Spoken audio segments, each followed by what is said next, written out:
En manchette aujourd'hui, un chauffeur ivre fonce dans un restaurant de Sainte-Terre et un premier plan de développement économique pour Val-d'Or. Le TVA Nouvelles commence maintenant.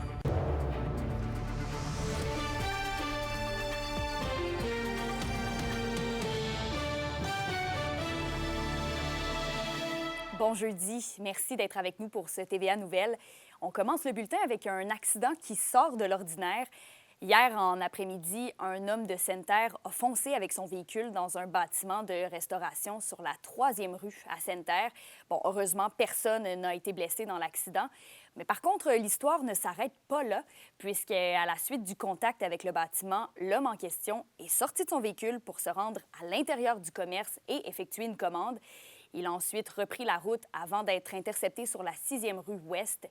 Comme les policiers avaient de sérieuses raisons de croire qu'il était en état d'ébriété, il a été arrêté et amené au poste pour lui faire passer des tests d'alcoolémie, tests qui ont confirmé son intoxication.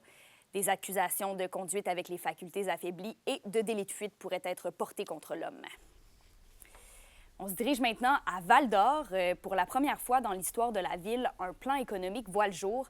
Il a été fait de manière concertée avec 12 acteurs socio-économiques du secteur.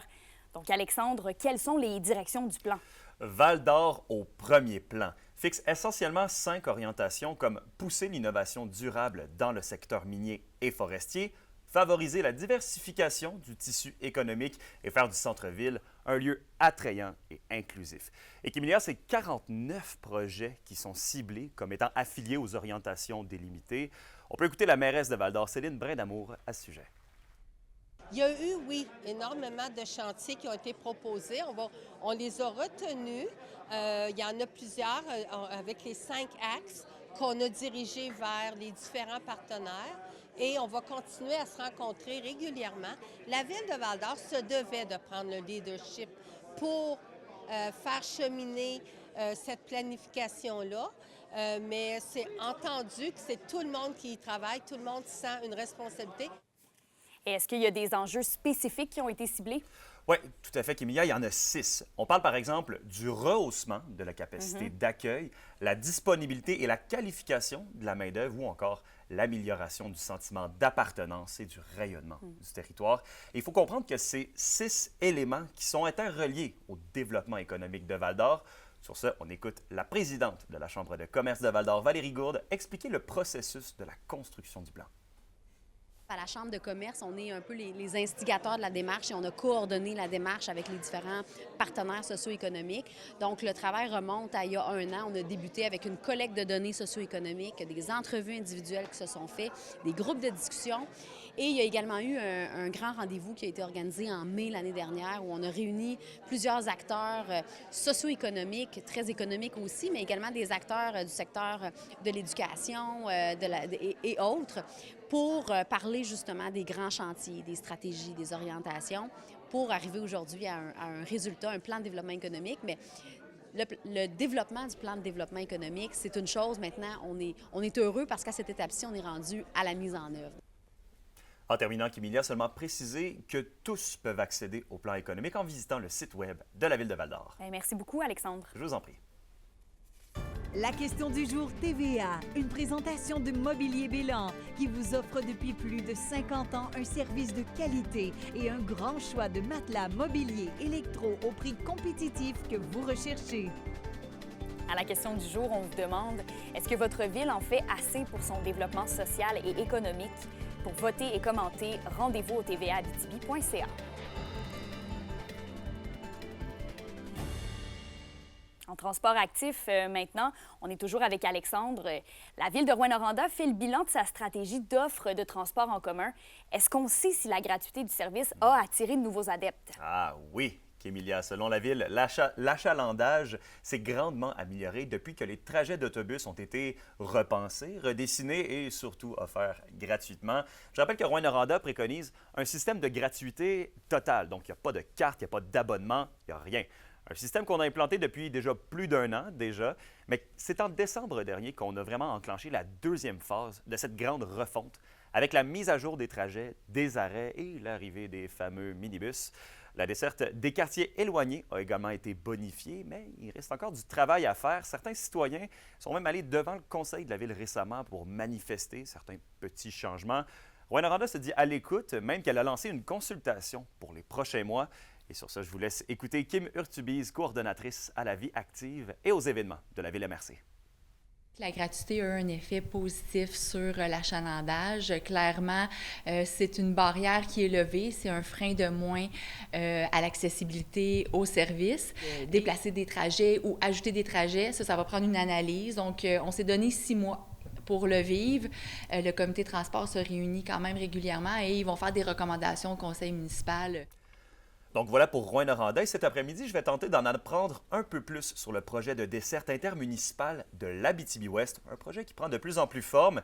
Et pour ce qui est de Val-d'Or, ça demeure toujours compliqué. Je vous prépare un reportage complet sur les autobus en région pour le bulletin de ce soir. À nouveau, merci Alexandre. Oui, à plus tard là. Les travailleuses de 7 CPE de la région se sont unies pour une deuxième journée de grève. Elles joignent leur voix aux quelques 13 000 travailleuses des CPE affiliées à la CSN qui manifestent pour une convention collective plus acceptable.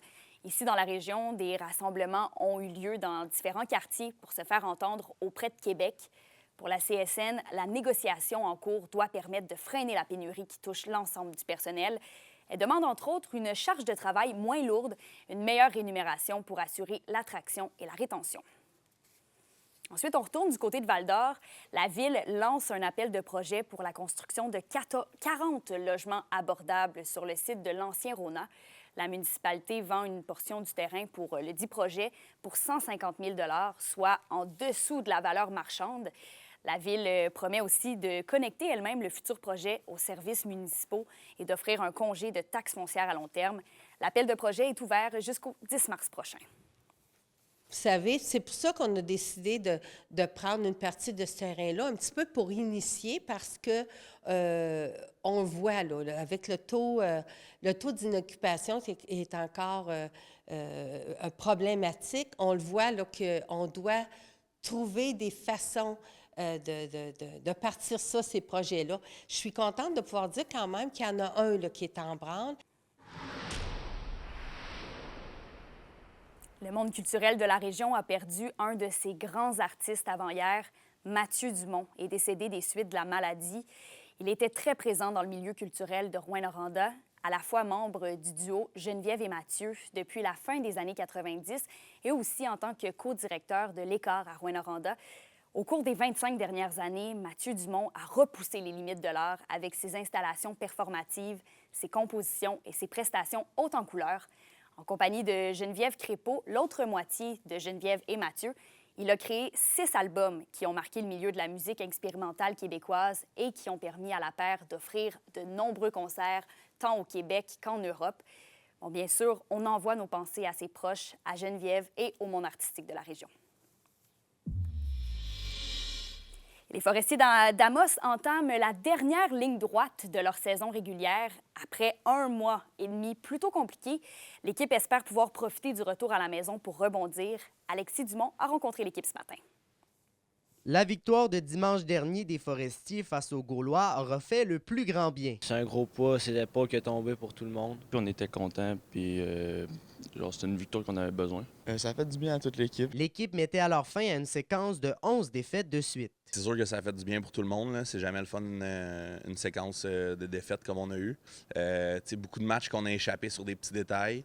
On avait un mindset qui commençait à être un peu plus difficile avec la séquence de défaites, mais les joueurs ont vraiment tourné ça de bord à Saint-Hyacinthe, puis ça fait du bien. Maintenant, l'équipe profite d'un retour à domicile. Les Forestiers espèrent pouvoir profiter de la visite des Intrépides de Gatineau pour pouvoir retrouver le droit chemin. L'objectif, c'est de les rattraper, donc c'est sûr qu'on regarde beaucoup ce qu'ils font.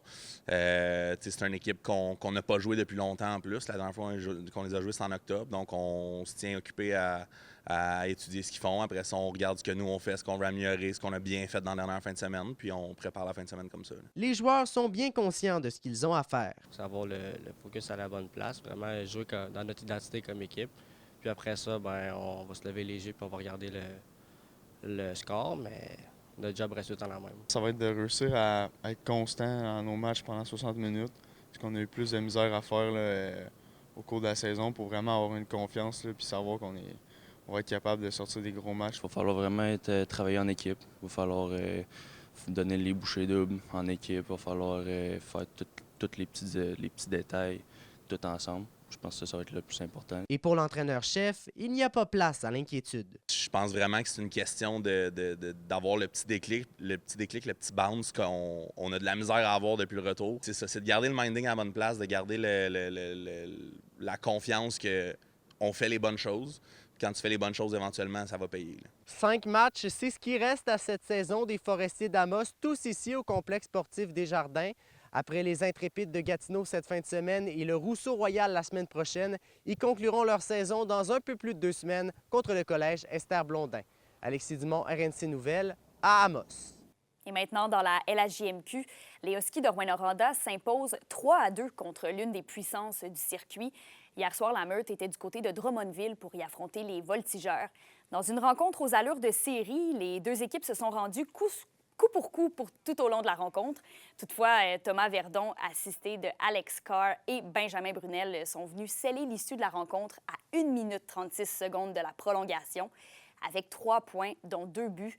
Verdon s'est d'ailleurs mérité la 3e étoile de la partie.